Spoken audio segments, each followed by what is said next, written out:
What's up guys, welcome back to the channel. In this video I want to show you this new Axum FS bike, Schwinn Axum FS. So this is the bike that I picked up that I'm going to turn into an e-bike next. Basically just going to use this thing as a donor frame. I didn't really buy this thing for the bike itself. The components that come on this bike, it seems like they're meant to be replaced, right? So like the fork and like the drivetrain, basically like the rear shock, like this whole bike, it's kind of just like a canvas for upgrades is how I look at it. When you buy it, so these things, you can buy this from Walmart. This is a Walmart bike, the Schwinn Axum line. So these are bikes that they sell at Walmart. They're a little bit, you know, better than like the $100 Huffies that they have at Walmart. So the Axum bikes, you can get these at Walmart and they're usually like between like $300 to $500. So this Axum FS, back in March of 2025 when this thing was first released, this was $498 for this bike. So not bad, because it's got, you know, it's a mountain bike, full suspension, it's got modernish geometry, it's got a tapered head tube so you can upgrade the fork to a decent fork. Most suspension forks for mountain bikes have a tapered steer tube, so you need a tapered head tube to upgrade it. So the drivetrain that comes on here isn't that good. The brakes that come on this thing are terrible. The rear shock that comes on this thing is not very good, but it's a good platform for building an e-bike. In particular, a hub motor e-bike, right? Because so what I wanted was I wanted a bike, and I wanted somewhat modern geometry, full suspension. I need that tapered head tube so that I can put a suspension fork upgrade in there. But then also, most modern mountain bikes have through axle dropouts back here, right? So when you have a through axle dropout, it means that there's just like a circle and like a hole where the axle just goes straight through it. See, these are different. Like these are slotted dropouts, right? Like you can see there's the slot where the axle, this thing has a quick release wheel that came with it, but this is a slotted dropout. And so I needed a bike with slotted dropouts because I want to put a hub motor on here that has axles, right? That they're nutted axles that basically slide the axle up into the dropouts and then tighten the axles onto the dropouts, and then that's how you hook the rear wheel on the bike, right? But so the reason that this bike is kind of special, like you might look at a Walmart bike and you might think, well, that thing is kind of expensive and the components aren't that great and you're gonna have to upgrade everything on it.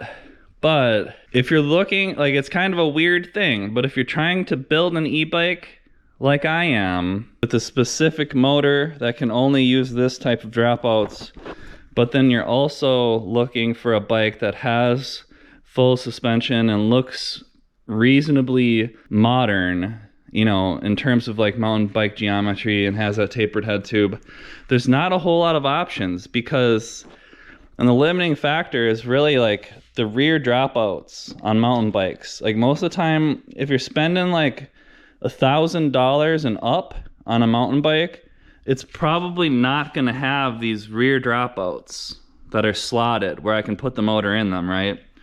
So like if you have a rear through axle, it's not easy to put a hub motor back there. There's only one hub motor that I know of that uses through axles, and it's expensive. It's that Grintech motor. It costs like over $1,000, and that's not what I'm doing, right? So we're gonna do a budget e-bike build. It's gonna be a mountain bike with the hub motor, a Bafang G900 hub motor. And I basically just wanted this frame because it has the tapered head tube. Paint job looks cool. It's got that rear suspension. It's 190 millimeter eye to eye with like 50 millimeters of travel.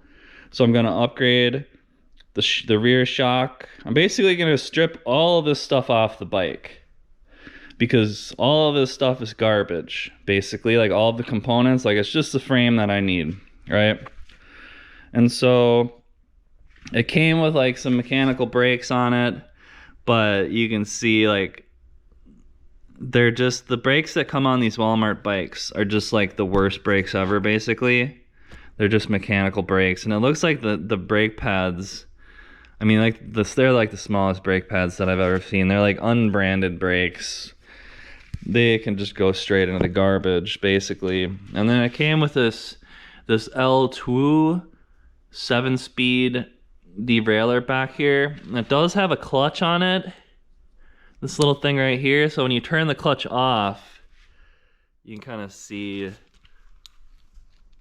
with the clutch off, it's very easy to move that thing. But when you turn the clutch on, I noticed there's still a slight amount of play. Like there's still a slight amount of play before the clutch. Like this still wiggles freely about this much, even when the clutch is on.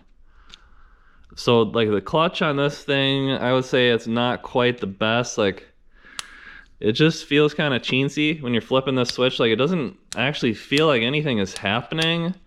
It does do something, but there's a little bit of play where it still wiggles before the clutch kind of like engages and makes it harder to, like it's like right here is very easy. There's no clutch for this, but then as soon as it goes down a little bit, like there's more tension right there.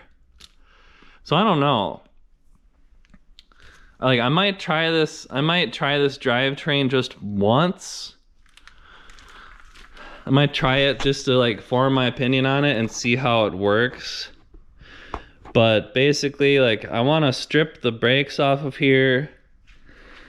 I want to take the bars and the stem, and I'm actually going to take the headset out of there because I don't know. Another thing I noticed about this bike is like I don't know what is going on with the headset, but I've never felt a headset that feels so tight. Like there's some kind of like resistance when I'm twisting the bars, and I don't understand like why it's so hard. There's like resistance when you're twisting the bars. I've never felt such a bad headset before. So, I mean, in the store, like when you buy this thing, it's kind of like a bicycle shaped object. But I do think that there is some potential here in this frame, and you could turn it into a pretty cool e-bike. And there's not a whole lot of other bikes that kind of like fit the bill, where full suspension, tapered head tube, and then you got to have those slotted dropouts. Like it can't be a through axle. Like I want slotted dropouts for this hub motor. So it's going to be an interesting build, but I know that I like the motor. And I have it on another bike that's very similar, except my other bike, it's a Mongoose Ledge X2, and it like the frame, it doesn't have room for a battery. And so that's gonna be like the main thing about this bike that is an upgrade for me, is that it's gonna be a full suspension bike with the G900 hub motor, and it's gonna be able to have a triangle battery with 20 amp hours inside of the frame. And then I don't have to carry around a backpack battery, because that was getting very old, and I don't recommend mountain biking with a backpack battery in your backpack. If you're going off jumps and riding on trails and stuff, you probably don't want more than like 5 pounds in your backpack, or it just becomes too much, right? So I'm gonna build this thing into a G900 mountain bike, e-bike. I'm gonna upgrade the shock, upgrade the fork. We're gonna take this thing all apart now. We're gonna strip her down. All right, so let's get started with some of this stuff. First of all, we're gonna get this thing off of here, this little hanger. So one thing that I thought was kind of interesting, so they have a quick start guide in here now. Mountain bike, full suspension. So I thought this was kind of interesting because usually when you buy a bike from Schwinn, they just give you like this general purpose manual that just applies to every one of their bikes. But it does seem like this comes with like a quick start guide that's specific to mountain bikes. So that's kind of cool. It actually shows the bike. It shows the bike that we got right here. So that's cool. It's like a quick start manual for this specific bike. unbox the bicycle, parts reference, install the seat. So I bought this in a store, so a lot of this stuff was already done by the person that assembles them in the store. And now we're just gonna undo that. It actually looks like the tires, it actually looks like the image of the tires kind of looks like the tire that came on the bike. So that's cool. I thought it was kind of cool that they actually give you a manual that shows the specific bike that we have here. So let's get going with this thing. Let's see. What else we got here? We got this little hanger tag card thing up here. You get that off. And these were the only two hangers that I got. Were these two. I didn't get the wheel tag. I did get wheels with the bike. They are right over here. So this looks like, this is like the front wheel, so this is what the tire tread looks like.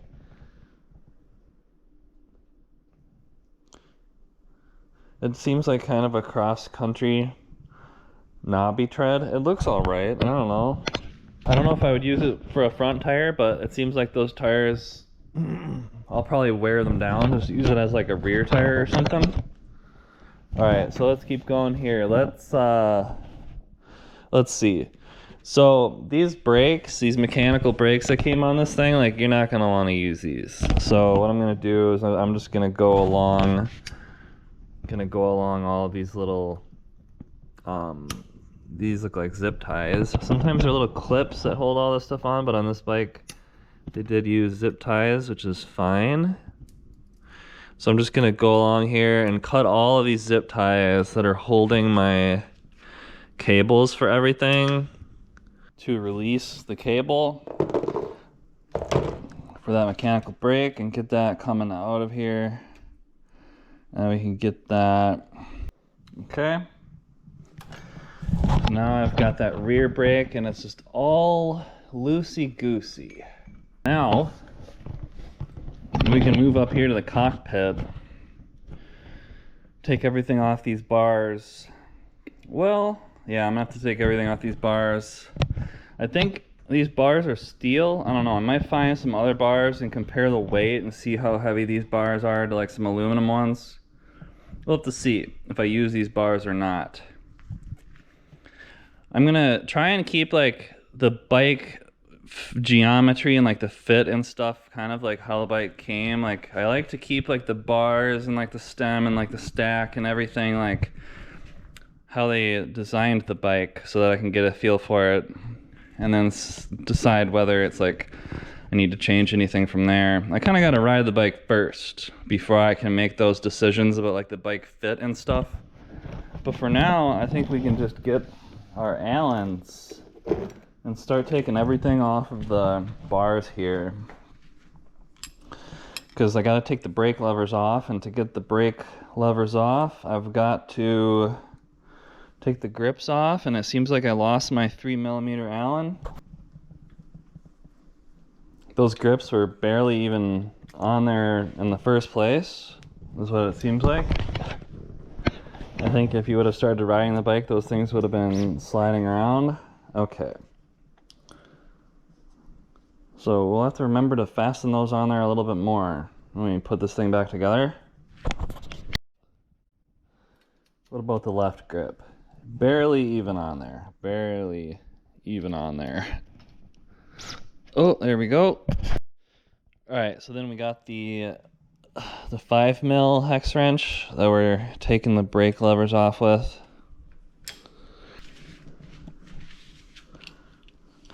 And so, I mean, this is like a new brake lever and a new brake housing, like a cable housing and a new cable and stuff. So, and it's a rear one, so it is kind of long. So I don't know, like I probably will just throw this in my parts bin. So these brake calipers, like they're not really worth saving or using or anything really. So this brake adapter right here, it's kind of one of those little weird ones. It's not a post mount. What is this, like the IS mount or whatever? So I'm gonna leave this brake adapter on there because I might need that thing. It's one of those funny adapters where it mounts from the side. It's kind of interesting. I don't know if my other Axums were like that. I think that the ledge was, though. So something that I've noticed about this bike compared to the Mongoose ledge is like, it seems like the seat stay from like here to here, and then this dropout. You see this guy, this dropout, like, and then I think this chainstay from here to here, I think all of that is exactly the same as the Mongoose Ledge X2. And then where it's different than the Mongoose Ledge X2 is that on this thing, the suspension, this main little pivot point is above the bottom bracket, whereas on the Mongoose Ledge X2, this little pivot point, it was like behind the bottom bracket. So it seems like they kind of changed where this pivots a little bit on this bike compared to the Ledge. And then it does seem like this piece right here, where it goes in between the chainstay and then like right here where it pivots, like this piece is different than the Ledge right there. But very similar to the Mongoose Ledge, this whole like rear kind of triangle thing. And then of course this bike has more eye to eye, so you can put a bigger shock on it. I'm also gonna loosen this front brake off the bars here because we're not gonna use this thing ever.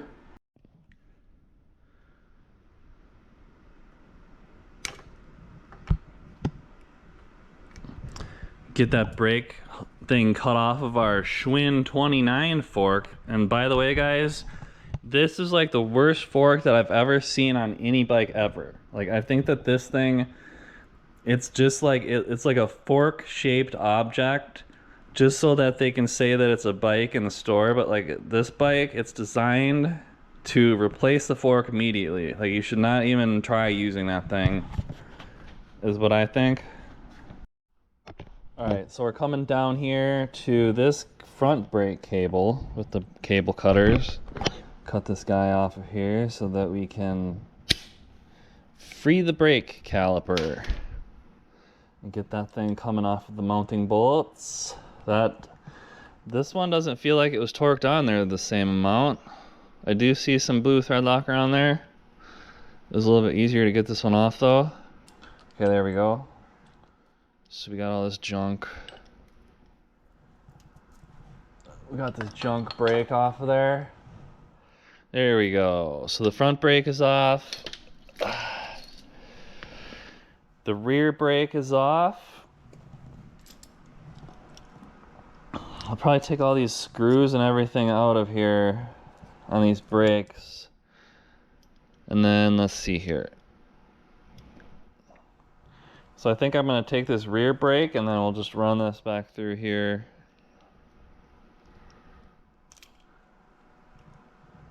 I don't think I'm ever going to use these brake calipers, but I might use the brake cable and the brake cable housing in the future. So I'm gonna tighten this cable back onto this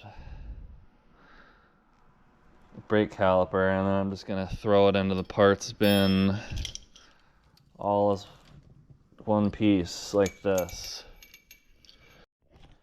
I'm gonna loosen the shifter off of the bars here too, because I gotta take these bars off and it's just easier when we've got this thing disconnected from the bars. There we go. Alright, so I'm gonna take these, I'm gonna loosen the stem bolts.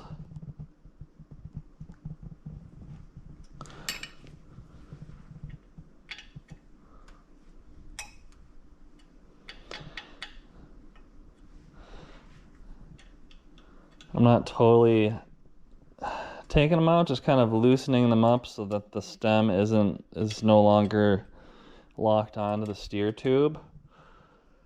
Let's see here. So this is the part where I always scratch the frame, and that's why I have this towel on there. Let's see. So when I'm working on bikes, I tend to like drop my tools on the frame and I scratch it and then I'm sad. So let's just keep going here. Getting the stem bolts out. Okay, so now that feels loose. Alright, so now we take the 5mm and we can loosen out this top cap bolt. And then all this stuff should just be coming off of here. The whole, yep, here we go.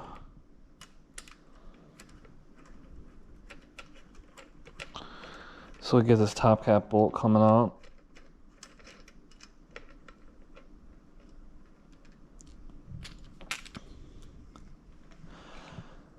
And then I'm gonna take the bars off the top.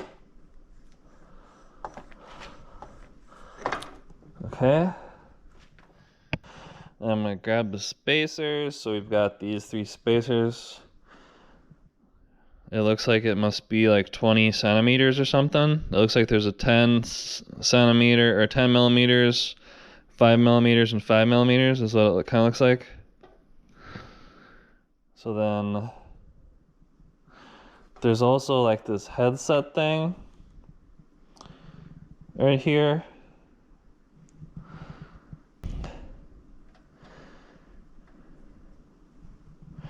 And it does look like there's grease in there. I don't understand why this was so... Let's see here. I actually think they might have put this bearing in the wrong way. Is this bearing in the right way when they're assembling this? Something wasn't right with this fork, like from the factory, and I'm wondering...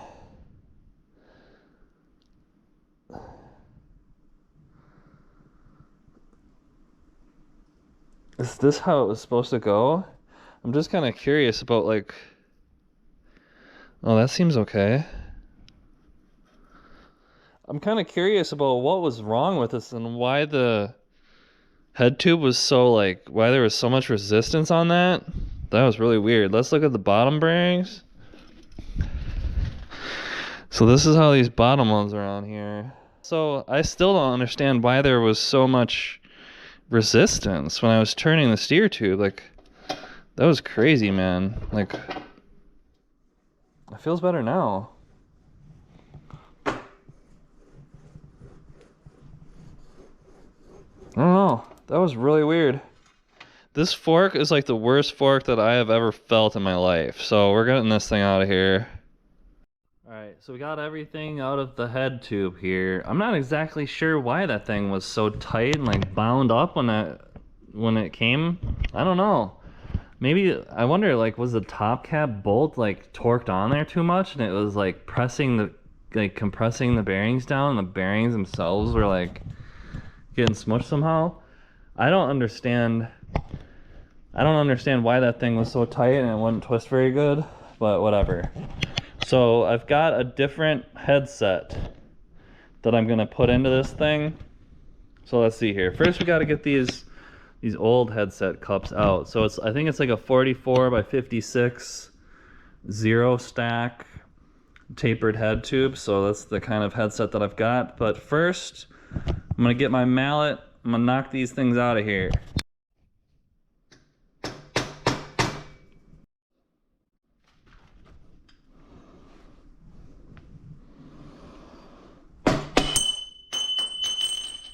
There she comes.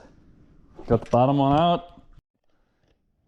Alright, so how I usually do this for storage is like I'm gonna take this bottom cup and I'm just gonna put it right on top of here like it goes when you assemble it. So then we've got that.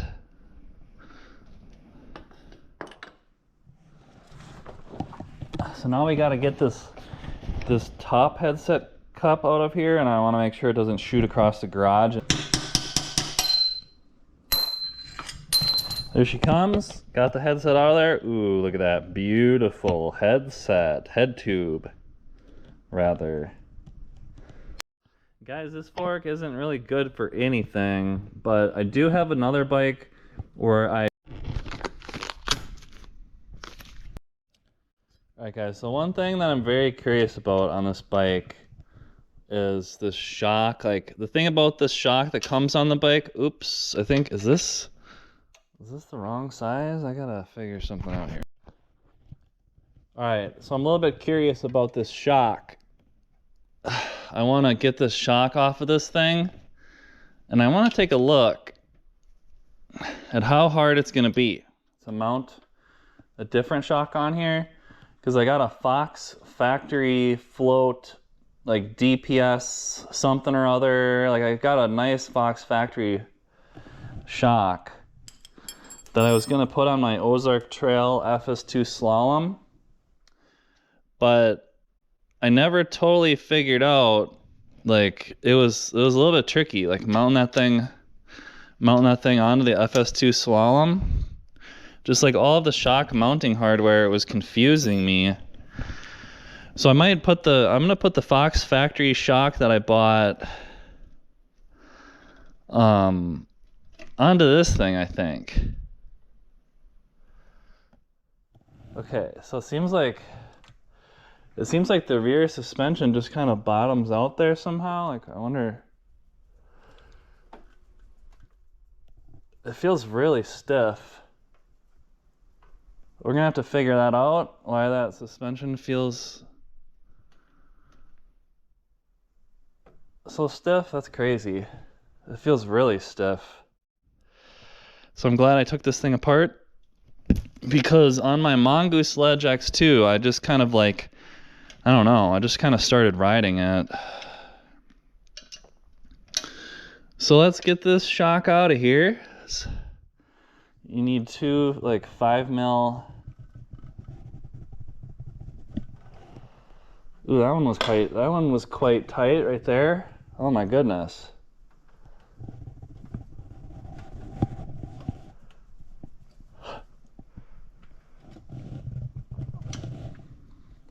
So the bottom mounting hardware on this thing was quite tight, it seemed. My goodness.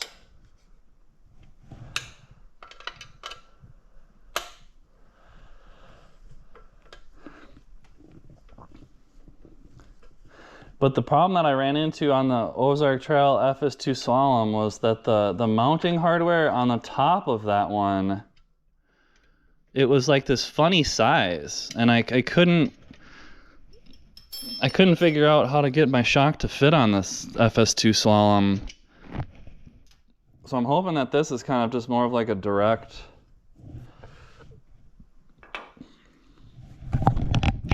I'm hoping on this bike we can kind of just like directly mount the shock that I bought. So I got this thing.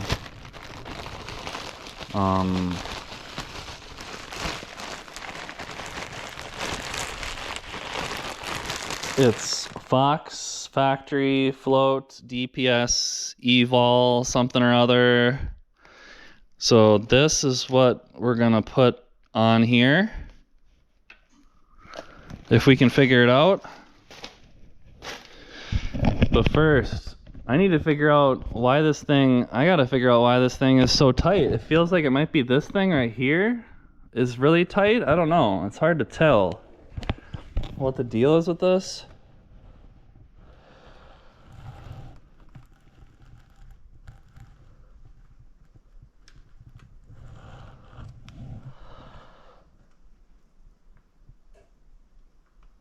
So it seems like when the suspension bottoms out, like this thing right here kind of hits the C-tube is what would happen if you just bottom that out all the way.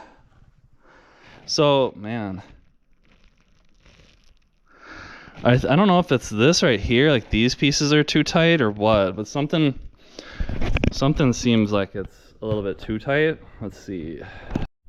All right, so I loosened the screws on like these pivot points here on both sides, and it seems like, man, it seems like the stiffness is coming from this thing right here. Like, this is the only thing that I haven't loosened, is this big pivot point in here. And so it's like a big metal kind of cylinder thing. It looks like, I think this might be a bushing, this thing.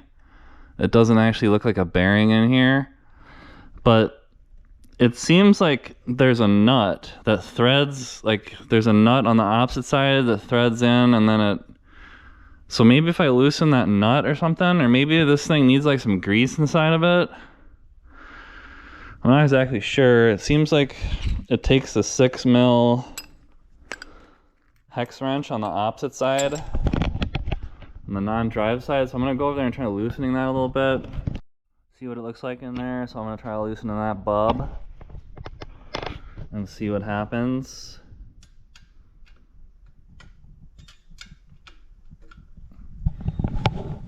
Without scratching anything.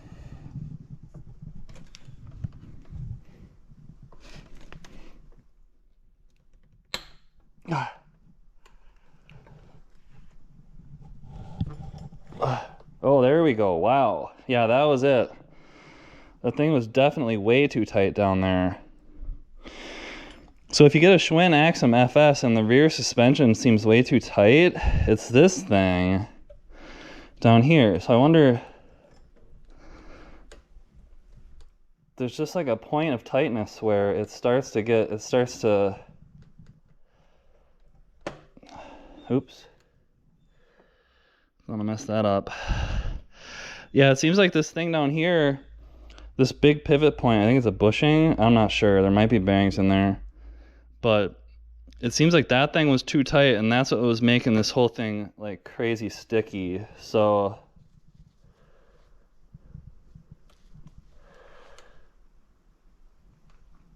I think we found it. I don't know, do we want to put some thread locker on that thing, or maybe I should like take it apart and grease it or something? I wonder what's in there.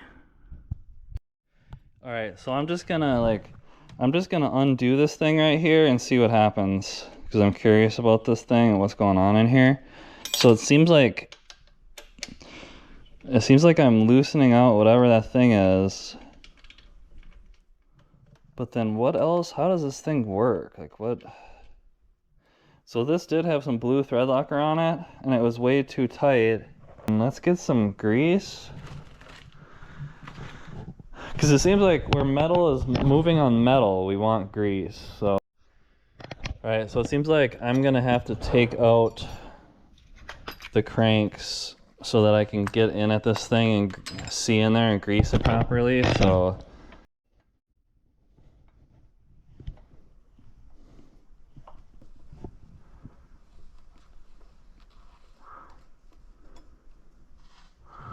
alright, so here that crank comes, got that thing off of there. We can take a look at this little bub right here. Let's see. So it seems like on each side of this like suspension pivot thing, it's got a little like thing like this metal thing, and then it's threaded on the inside, but it seems like right here, like this surface right here is where it rotates. So it seems like what I want to do is get some grease like in here.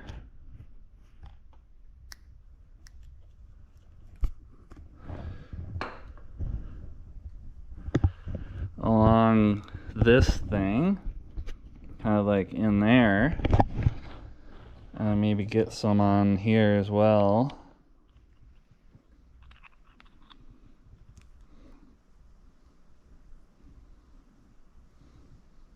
So that there's some grease in there for these metal components to be spinning around. There we go. And then there's one on the opposite side that I can just grab from here, and it's the same thing. So I'm gonna grease this bub up here.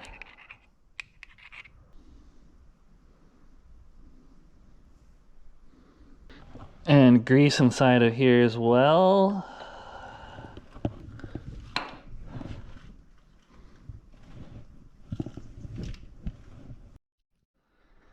Alright, so now for this bolt that holds that bushing, that pivot stuff together, I am gonna get some thread locker on here like crazy.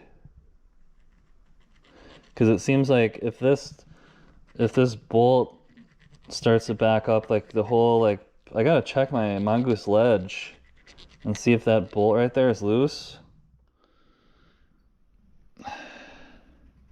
But so I've got the thread locker on this thing, and then we're just gonna finish this up and get it tightened back in there.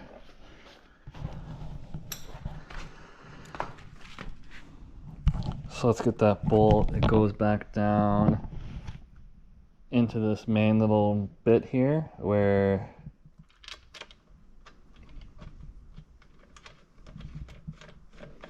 Okay, let's get that tightening in there. And then it was like it tightened to a certain point, but then it started to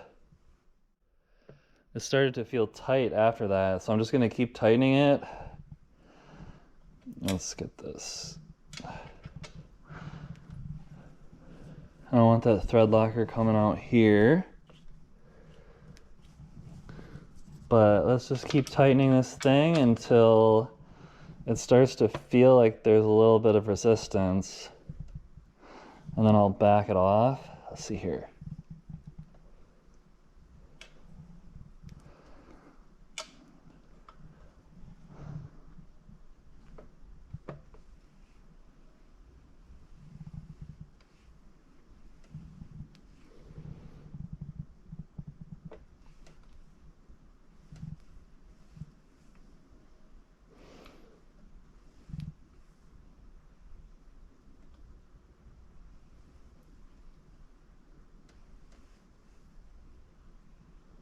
All right, so I basically tightened that thing up so that it feels like when I was tightening that bolt into that pivot, like you can kind of tell when it starts to introduce like a resistance to the whole thing. So then I got to that point, and then I just kind of backed it off slightly, and that bolt is full of thread locker, so hopefully it'll stay in that place nicely. So let's get this going like this again. There we go. All right. So I think we've learned how the rear pivot system on this Axum FS works. Got it going a little bit smoother here. Much better. All right. So now let's try and get this box float shock on there. All right. So this shock that came on the Axum FS, what do we got here for the mounting hardware? So it seems like it's like 24 millimeters right here.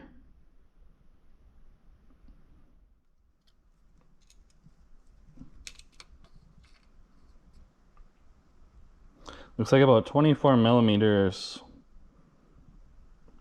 wide. Kind of like where this thing mounts.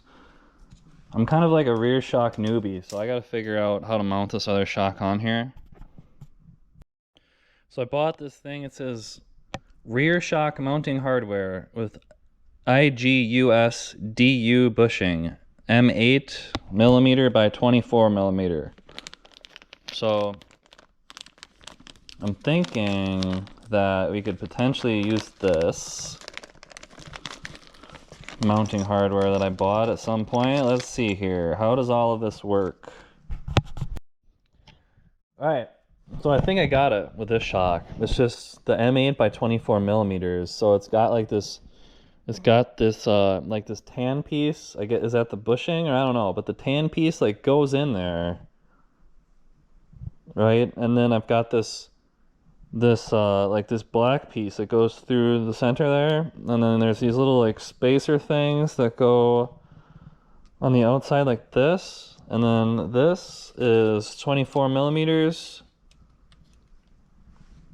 So I think we've successfully got the shock mounting hardware on the top of this thing, and now we just got to do the same thing on the bottom, and it should be exactly the same.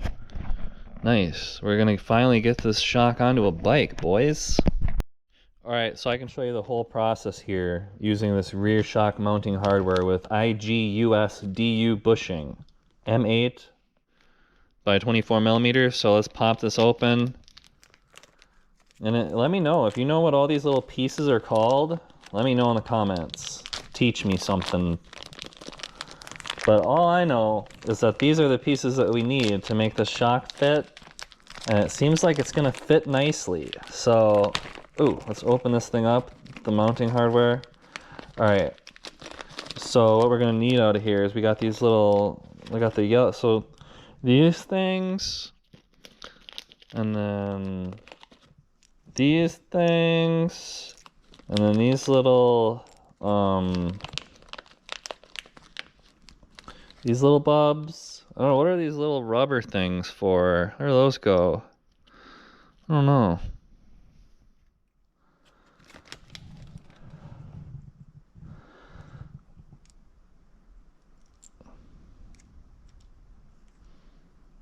Oh, I think those little rubber things must go in here, like in this little tan thing down in that recess. So I'm gonna have to do that. Like this, I think. See this? Like this little rubber thing. I think that goes in there. Like that. But yeah, basically, we want to get these yellow pieces in there first. So let's see. So, oops, I'm losing pieces. Let's just leave these little black pieces off for now. All right, so I'm putting in these yellow pieces right here. See, we can get these going in there, hopefully. I guess it's slightly difficult sometimes to get that started in there. Let's see.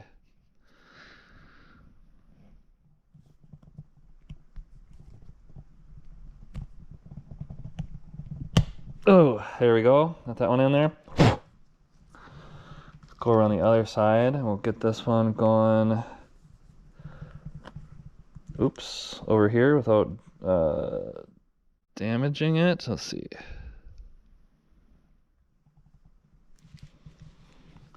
Kind of helps, it seems, to have something that we can, with like a flat edge that can press on this whole thing in there all at the same time.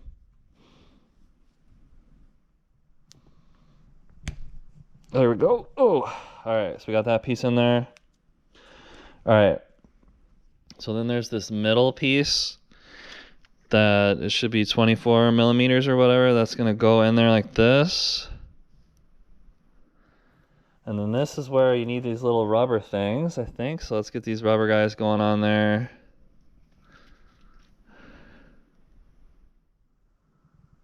They must just keep dust out of there or something. And then we got these things that press on from each side. Okay. So then I'm gonna come back on this side and get the little rubber things going in over here that I'd missed before.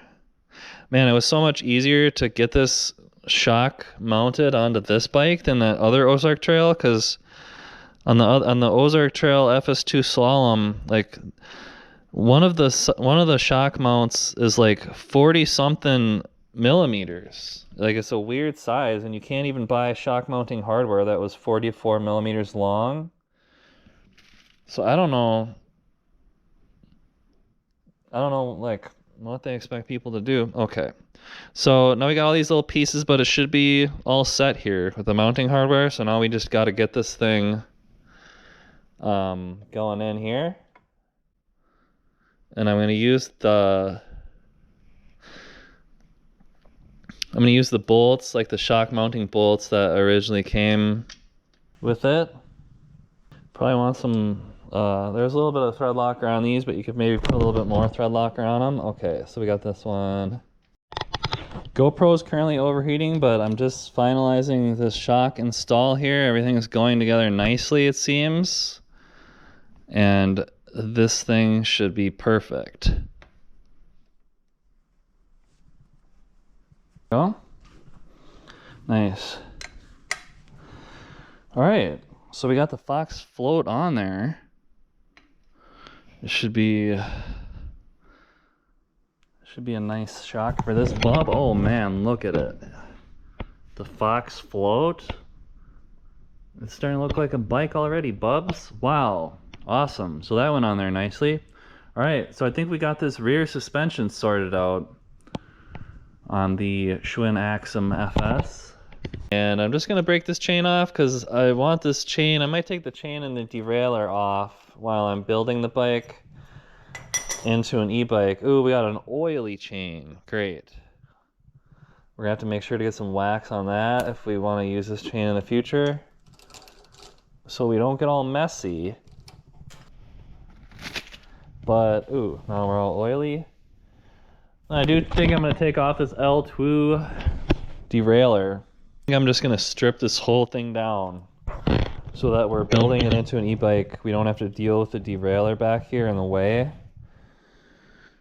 So I think I'm gonna cut all these little things off of here.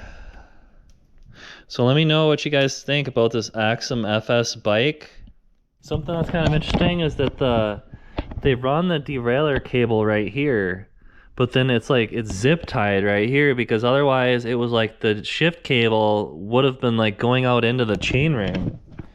Kind of weird. It seems like they should have welded something onto this stay right here that would hold the cable right there. Like if this is where it gets routed. It's kind of weird.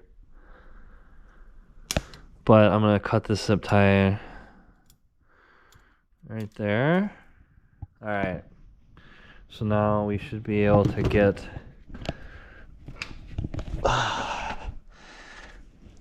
the shift cable goes through this derailleur, kind of funny. Like how it sits up against the derailleur hanger. Like there's a little bit of play with this derailleur, and like I tightened it into the derailleur hanger all the way. So it's just like the nature of this derailleur is that it wiggles around a little bit. It's kind of weird. But yeah, I might put a different derailleur on here for the final build. I'm not exactly sure yet, but I'm just gonna take it off of here so that it's easier, so it's not in my way when I'm building it into an e-bike. All right, interesting. It seems like this thing could use some more threads on it, is what it seems like. It seems like the wiggliness of this thing. Oh, no. It's actually just this piece right here, like this. It seems like this piece going into this plastic, like there's just play. Like the tolerance of it isn't the best. So like, look at how wiggly this bolt that holds this LTWoo derailleur, look at how wiggly this thing is. It's kind of wacky. So that's what the problem is. It's just the design of this derailleur. It's plastic on metal. But yeah, so there's the LTWoo 7-speed. Took it off for now. Get all this stuff all the way so we can make this into an e-bike. Alright, so I've got a Bucklos bicycle headset. 44, 56. 0 stack. So I'm gonna put this into the head tube to replace the headset that came on the bike that was really like sticky and stuck, and it was like hard to twist the bars. So we took that thing out and we're gonna put this one in there, and it's got some better bearings. All right. So I'm not sure if this is like a headset removal tool or what. It comes with this thing, but it comes with this like, it comes with that thing. And then we've got the headset. And so it comes with the it comes with the top cap and the star nut and the top cap bolts. And then it comes with the headset in this baggie. So I'll start with the top one. And basically what we want to do is so there's all these pieces for the headset. So we've got this thing that goes on the top, kind of like the dust seal for the headset, the top of the headset, and it's got this little like compression thing that goes in there around the steer tube. Then it's got this bearing, and then it's got this little cup, and the cup is what we want right now, and we want to get that into our bike, this thing. So I'm gonna get a little bit of grease, and then I'm just gonna grease inside of here a little bit.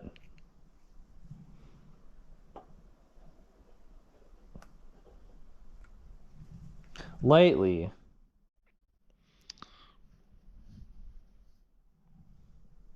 Just so that there's something in there. Something's better than nothing, maybe. I really don't know if it matters, but I'm just gonna put a little grease in there. Just because things always seem like they're better with a little bit of grease, I'm gonna do the same thing on this little bob before I knock it in there.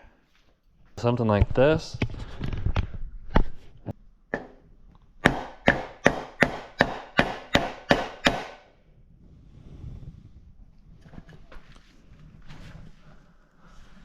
Seems like that did the trick.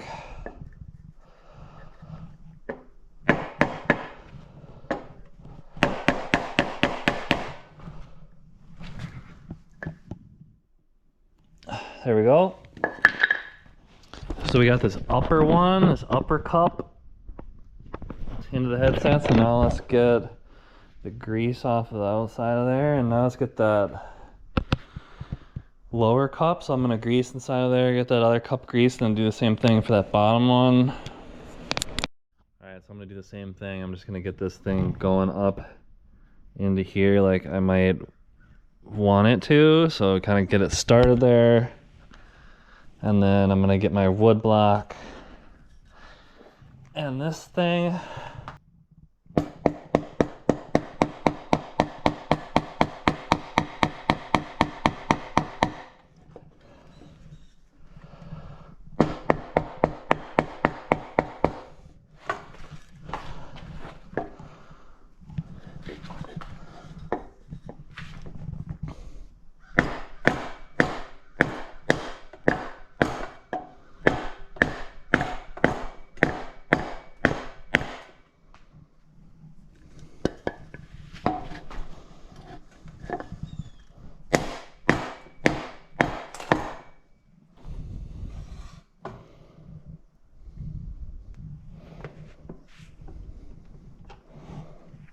Alright, so the headset installation on the Schwinn Axum FS is now complete. So we got those cups for the headset in there. Get some of this grease off of there that's coming out at the bottom.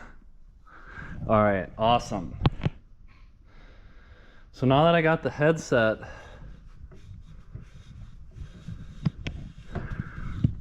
into the head tube, we can get a fork in there. Alright guys, so I just took this fork off of my other bike that I've been riding lately. It's the Marzocchi Bomber Z2 rail fork.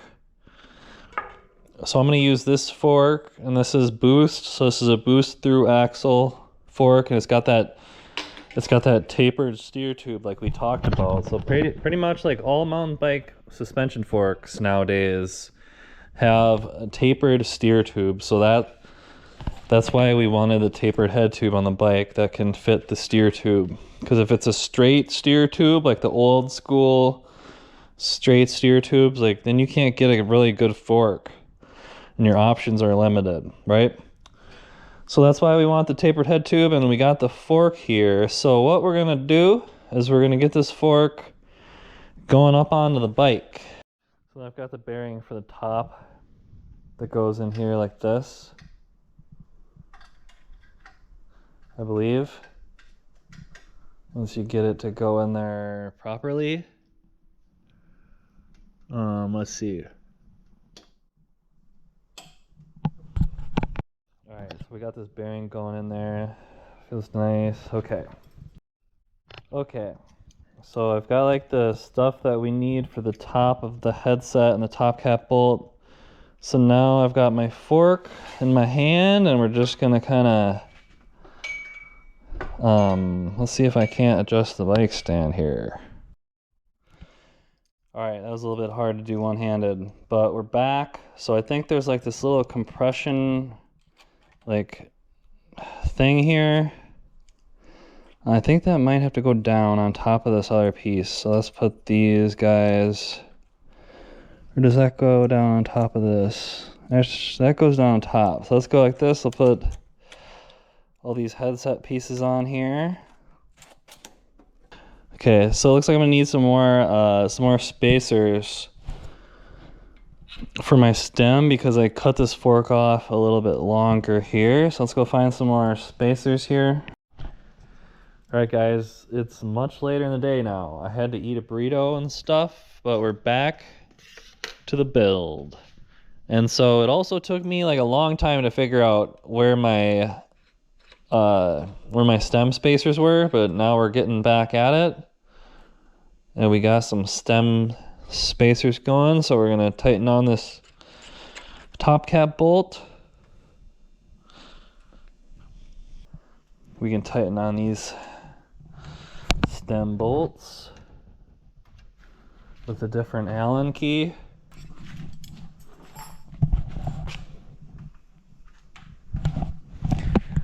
So this had the wheel and the steering tube and the bars, everything is turning a lot better now that I've got this headset on there. So I don't know what the deal was with that headset that came on the bike, or what was too tight, or what was like, what had all the resistance, but this thing feels excellent now.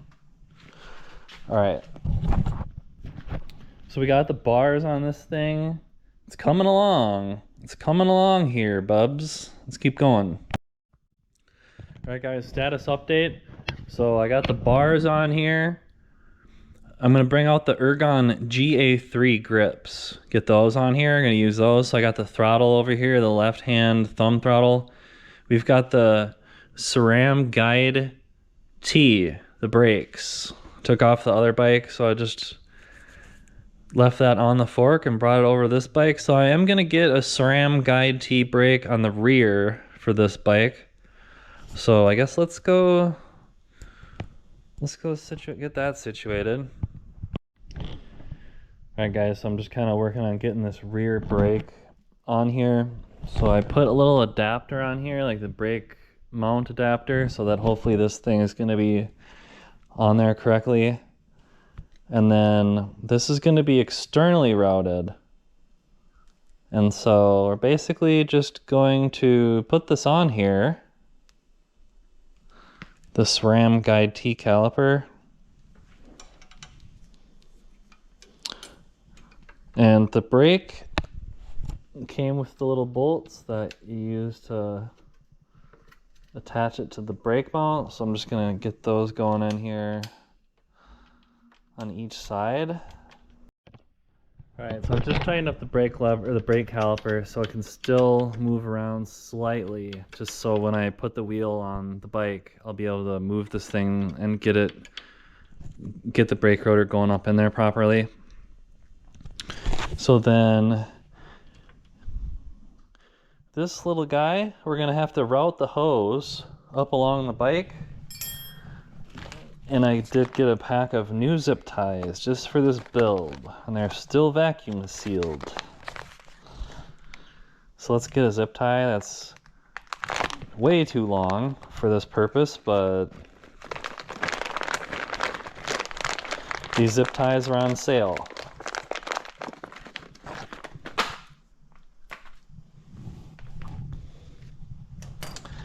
And then let's start getting our brake hose sorted out here with the zip ties.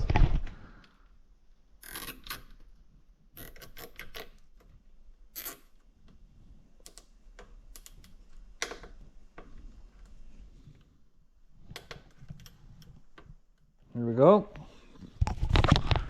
Get that guy cut off of there. There we go. Nice. So then I'm just going to route this up along the rest of the bike here through the designated mounting spots with the zip ties. Alright guys, so I do think that I'm going to put the MicroShift Acolyte 9-speed derailleur on this thing right out of the gates, because that LTWoo, that thing, it seemed a little bit chintzy. It seemed like maybe that would work for like basic riding, but we're going to use this for actual riding. So we're going to get this going on to the derailleur hanger.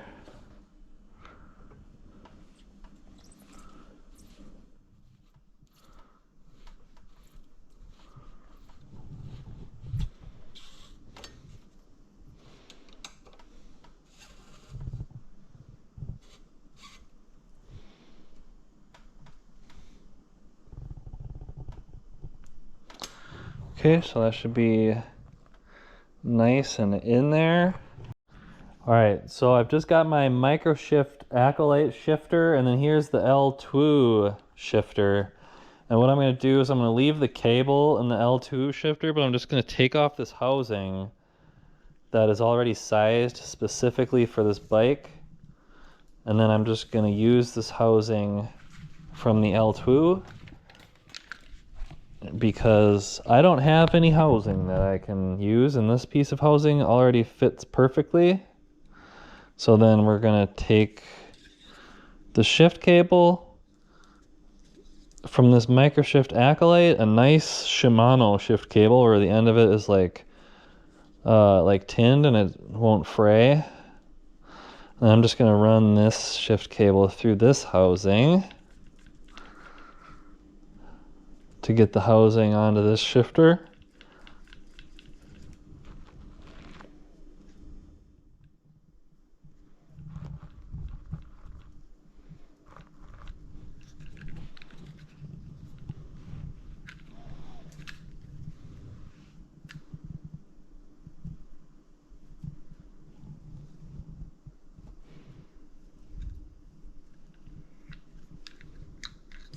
And then I'm hoping that this housing is going to be long enough for the MicroShift Acolyte, which is slightly different down there, but it should be fairly similar. Okay. All right. So we've got that shift cable going in the Acolyte. So now we're going to get this going onto the bars here. Alright, so I think what I've decided on here is we're going to have the brake lever, and then we're going to have the shifter right here on the inside, and then my grip, because I'm going to be doing the shifter a lot, and then I can also reach the very end of my brake lever with my finger. And these are hydraulics, so I should be able to just grab the end of that thing with my finger, and it's a 4-piston. And we should be able to 1-finger it, or like 2-finger it at the most, but I think this should work. So, alright, so I'm just gonna like lightly zip tie these things on there. So now I'm just running the cable. I'm running both the shift cable and the rear brake cable. I put the shift cable through here because I'm pretty sure this thing is supposed to be for the dropper that goes from here and then up into here. So I ran the shift cable underneath the shock, and then it came over here to the left side, and then I've got the brake hose and the shift cable, and we're hooking that onto the left side of these little spots where you fasten the cables onto the frame. Okay, so we're getting all these guys kind of in place here. Nice. Alright, so I've got to connect this rear hydraulic hose to the lever now on this rear brake, because on the rear one it was separate, so that you can, if you need to internally route the hydraulic hose, that's why the rear one comes separate. So inside of the box, or inside of the baggie for this rear brake, we have some things here. We have the little nut, and then we've got this thing, and this is what we use to put, you got to put this little guy on the end of the hydraulic hose. And this thing right here is actually for pulling the hydraulic hose, this little metal thing with the hole in it. And then I think this threads out of there. You can unthread this metal thing. And so how this goes, I believe, is we want to get this going on here. So get this little rubber guy on there. And then we want to take this, like a little bolt or whatever this thing is. It's got some grease on it. Take this guy. And then this needs to screw into the lever like this. So we're going to put this over this like that second. So we've got that part and then that part. And so now we've got to take out this thing. And I think let's see, which way is this threaded? It might be reverse threaded, I don't know. Yeah. So you gotta go righty loosey on this thing.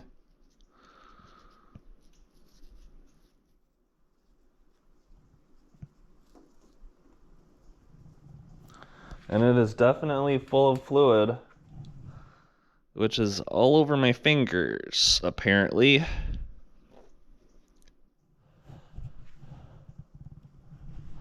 Which we don't want, and this is an old sweatshirt, so that's okay. So now we see this little arrow on here, so this is reverse threaded. When we're putting this on here, like we gotta reverse thread this guy.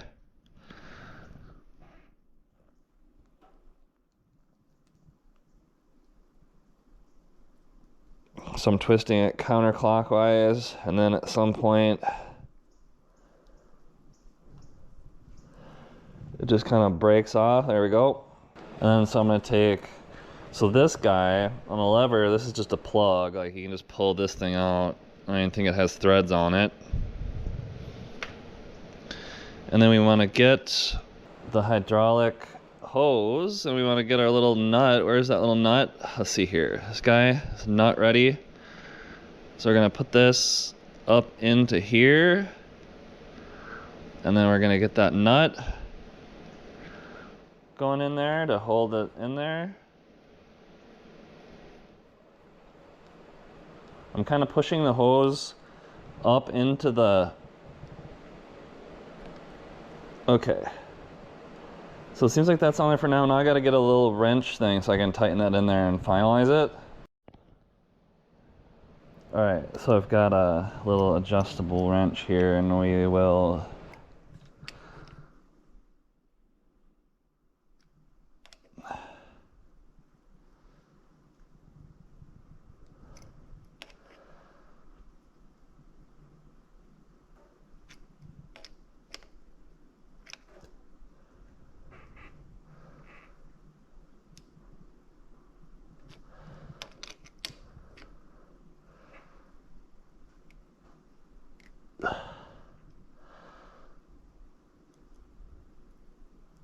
I think that's probably good.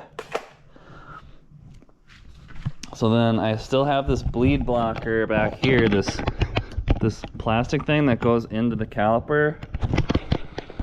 So you don't want to hit your hydraulic brake lever if there's nothing in the caliper for the piston, like for things to press on, because if you hit the hydraulic brakes and there's nothing in there, it could push the pistons out too far and pop the seals and stuff.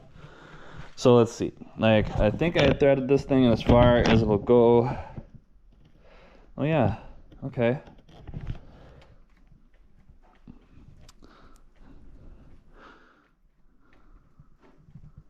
Seems like it's working. I can kind of see the pistons pulling back there. Nice. All right. So I think at this point, I'm gonna do the drivetrain and then derailleur and stuff, and the rear brake, and like make sure that the brake mount is hitting the disc right, and we'll work on the rear brakes and the drivetrain and thing after I actually get the motor on there with the cassette and all the gears and with the disc rotor, so I can see how it fits into the caliper and stuff. But I think for this part, I think that's kind of it. I think I'll probably do this in a separate video where we tore down the Schwinn Axum FS in preparations to make it an e-bike. And then so I'm gonna do a separate video where I actually change this thing into an e-bike. So we're gonna get the motor on here and then get the wheel with the motor installed in the bike, and then we'll have to run all of the e-bike like motor cables and get the battery on here and figure out where I'm gonna put the controller on this bike. So I've got a nice triangle battery. We've got a Flipski 75100 Pro V2 controller that I'm gonna use. And I've got a big box with the motor over there. So make sure you guys like and subscribe. Stick around. I'm gonna turn this thing into an e-bike in the next video in the Schwinn Axum FS series on the e-bike builder channel. Thanks for watching, bubs. I'll see you next time. Peace out. All right, so then to kind of finalize this installation here, we can take our this cover thing, and then we run this up here like this. And then that just kind of plugs in here like that. There we go. Perfect. The SRAM guide T-brakes have been installed.